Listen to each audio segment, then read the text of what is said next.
Bien-aimé dans le Seigneur, j'ai béni le grand roi pour cette grâce qui m'a permis de parler de sa part et surtout de m'adresser à vous, les femmes distinguées. Voilà, je suis le bishop Bienvenu Nengese et on m'appelle aussi bishop Neb Pawa. Par la grâce de Dieu, je suis en train d'œuvrer pour l'avancement de l'œuvre de Dieu. Alors, je suis là sur la plateforme Emma et les femmes distinguées. Et nous avons une mission, n'est-ce pas, une des missions de l'Église à marcher dans l'amour. Et c'est pour encourager les femmes qui sont en train de travailler, d'œuvrer pour l'avancement, n'est-ce pas, du travail de l'œuvre de Dieu. Et nous appuyons, n'est-ce pas, nos messages, nos arguments par rapport aux exploits des personnages bibliques féminins. Voilà, ça c'est une partie exclusive par rapport aux femmes que j'ai dit, aux femmes distinguées, les femmes qui sont, n'est-ce pas, au four et au moulin. Je l'appelle comme ça. Pourquoi? Parce que les femmes sont à la maison. Par la grâce de Dieu, c'est elles qui mettent au monde, qui nous ont mis au monde et elles travaillent aussi pour l'avancement de l'œuvre de Dieu. Et ceci, on remarque dans les églises, il y a en moins, en tout cas, plus ou moins, plus de 60 à 70%, il n'y a que des femmes qui sont dans les églises. Donc, ce sont des choses, des faits, des statistiques à ne pas négliger. Voilà. Et nous avions commencé, n'est-ce pas, ces programmes, d'abord par rapport au livre des Actes des Apôtres, au chapitre 2. Et ce passage nous a rappelé, n'est-ce pas, l'accomplissement de la prophétie du prophète Joël, n'est-ce pas, qui fait le lien de l'Ancien Testament et du Nouveau Testament, accentuant la participation des femmes dans la déclaration des Écritures saintes et aussi d'occuper des responsabilités, n'est-ce pas, dans l'échiquier ecclésiastique. Voilà. Ceci dit, ça nous a amené d'abord par le premier message qui était les 4 personnages qui ont sauvé, n'est-ce pas, Israël par l'entremise de la vie de Moïse. On a cité Jochebed, la mère de Moïse, Myriam, la sœur de Moïse, les sages-femmes et aussi la fille de Pharaon. Voilà. Et on a donné le message, n'est-ce pas, que la mère de Moïse, c'est elle que Dieu a choisi pour faire venir dans ce monde. Et Myriam, c'était sa sœur, elle a surveillé Moïse pendant que les femmes sages ont désobéi à la loi de Pharaon. Et là, on a vu que Dieu les a bénis de génération en génération.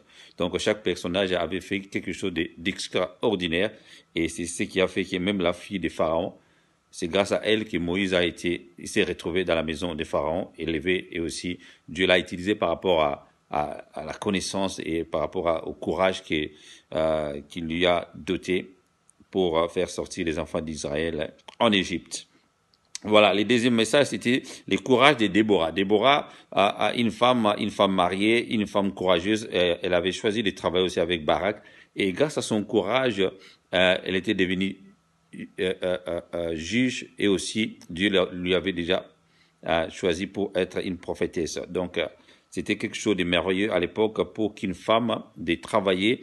Et aussi, elle a choisi de travailler avec les hommes. Donc, ceci dit, ce n'est pas une plateforme ou bien un message féminin, mais c'est pour encourager les mamans qui sont dans l'œuvre de Dieu. Et le troisième message, c'était la maturité de Hulda. Hulda, c'était une prophétesse que beaucoup ne connaissent pas, mais Dieu l'a utilisée dans son ministère, dans sa maturité, une femme humble, simple. Elle a soutenu son mari, Lapido. Elle a soutenu son mari qui était, n'est-ce pas, en train, n'est-ce pas, plutôt c'est pas Lapido, c'est Shalom, qui a travaillé comme gardien de vêtements. Et grâce à la maturité de Ida, Dieu lui a choisi pour parler au roi. Et c'est comme ça que Dieu aussi nous a donné le message d'encouragement pour les mamans qui sont dans l'œuvre de Dieu. Parfois, la situation sociale n'est pas vraiment au top, mais quel que soit le métier de ton mari, le Seigneur nous a donné cette maturité. Pourquoi?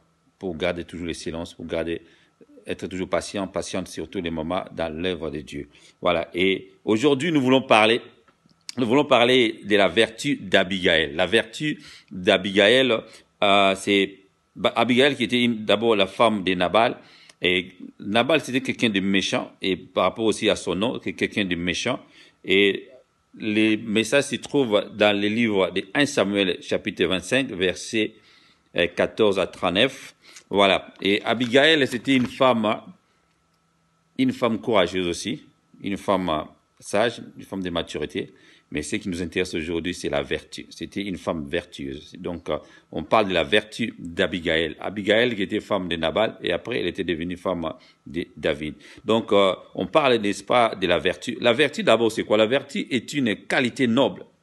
Est une qualité noble, n'est-ce pas, dont on dispose pour agir avec modestie et efficacité. Voilà, la vertu, par exemple, quelqu'un, n'est-ce pas, devant une grande situation, une situation de détresse, une situation dangereuse, une situation de peur, mais la personne garde le calme, la patience et agit au moment opportun. On donne l'exemple de David. David devant Goliath, il était toujours calme.